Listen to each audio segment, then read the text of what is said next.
Γεια σας! Καλώς ήρθατε ξανά σε ένα ακόμα βίντεο σε αυτό εδώ το κανάλι. Είμαι η Κριστίν και ελπίζω να είσαστε όλοι σας πάρα πολύ καλά. Δεν σας έχω ξεχάσει, οι λόγοι για τους οποίους όλο αυτό το διάστημα δεν ανέβασα καινούριο βιντεάκι είναι δύο. Ο ένας είναι ότι το φυτό το οποίο θα σας παρουσιάσω σήμερα εμφάνισε το πρώτο του διασπασμένο φύλλο και περίμενα πώς και πώς να ξετυλιχτεί πλήρως για να σας το δείξω. Και ο δεύτερος είναι έκπληξη και θα σας την αφήσω για το τέλος. Το φυτό το οποίο θα σας δείξω είναι ένα πολύ δημοφιλές, το συναντάμε πλέον πολύ συχνά σε σπίτια, καταστήματα και γενικότερα εσωτερικούς χώρους. Είναι πολύ απλό στη φροντίδα και πιστεύω ότι και εσείς μπορεί να το έχετε στο δικό σας σπίτι. Και αυτό είναι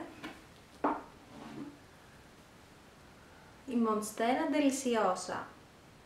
Μπορείτε να το συναντήσετε και ως Swiss cheese plant και αυτό γιατί τα φύλλα της μονστέρας καθώς αναπτύσσονται εμφανίζουν σχήμα καρδιάς και επίσης εμφανίζουν στα φύλλα τους σκισμές και τρύπες που στην πορεία θυμίζουν το ελβετικό τυρί. Τα φύλλα της μονστέρας μπορούν να φτάσουν σε μέγεθος μέχρι και το 1 μέτρο. Αυτό βέβαια εξαρτάται από πάρα πολλούς παράγοντες. Ο σημαντικότερος βέβαια από αυτούς είναι ο φωτισμός. Η Monstera deliciosa λατρεύει το έμεσο ηλιακό φως και μία θέση σε βόρεια παράθυρα στο σπίτι σας. Όσο πιο φωτεινό το σημείο στο οποίο θα τοποθετήσετε το φυτό σας, τόσο πιο μεγάλα και διασπασμένα φύλλα θα αναπτύξει.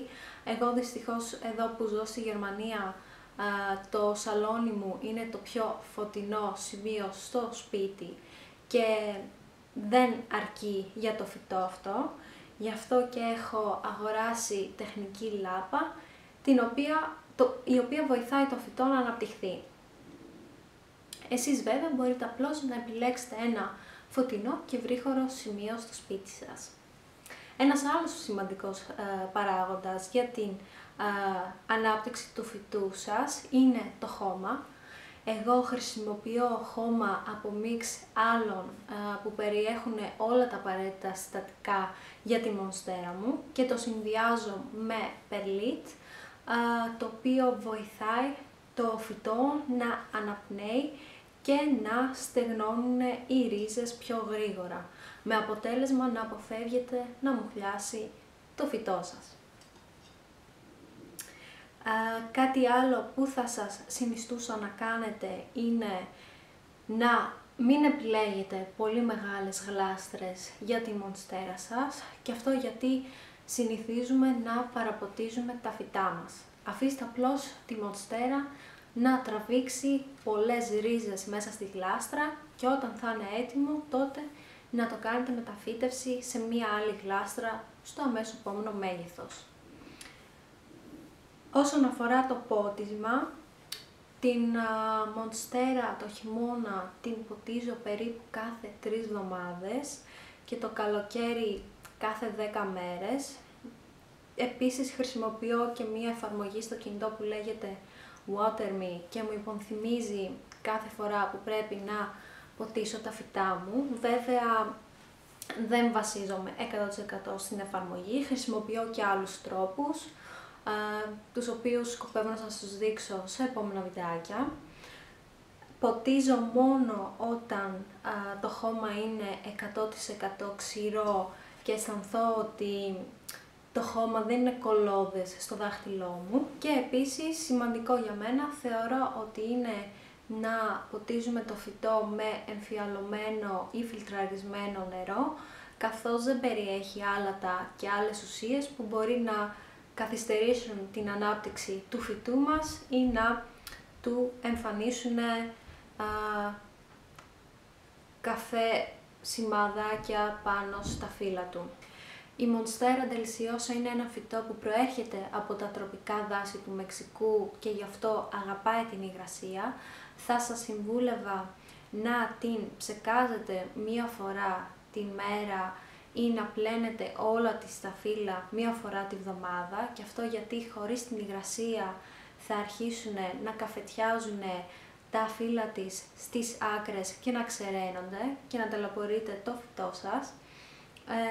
Και αν πάλι δεν θέλετε να κάνετε τίποτα από όλα αυτά, μπορείτε πολύ απλά να αγοράσετε έναν υγρατήρα που θα της δίνει την απαραίτητη υγρασία. Εγώ προσωπικά σκοπεύω το επόμενο διάστημα να αγοράσω και έναν υγρατήρα, γιατί έχω πλέον πολλά φυτά και πολλά από αυτά χρειάζονται περισσότερη υγρασία από ό,τι μπορεί να δώσει ένας ψεκαστήρας.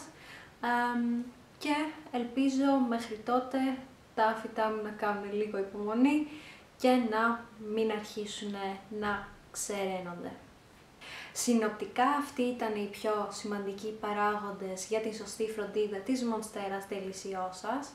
Τώρα όμως θα ήθελα να σας δείξω την έκπληξη που σας κράτησα για το τέλος και είναι ένα ακόμη είδος Monstera Deliciosas, το οποίο είναι σπάνιο είδος και πλέον τα τελευταία χρόνια δυστυχώς η τιμή στην οποία μπορεί κανείς να το βρει το φυτό αγγίζει τα 150 ευρώ και πάνω, και έτυχε να σταθώ πολύ τυχερή καθώς το βρήκα σε τιμή 50 ευρώ λιγότερα.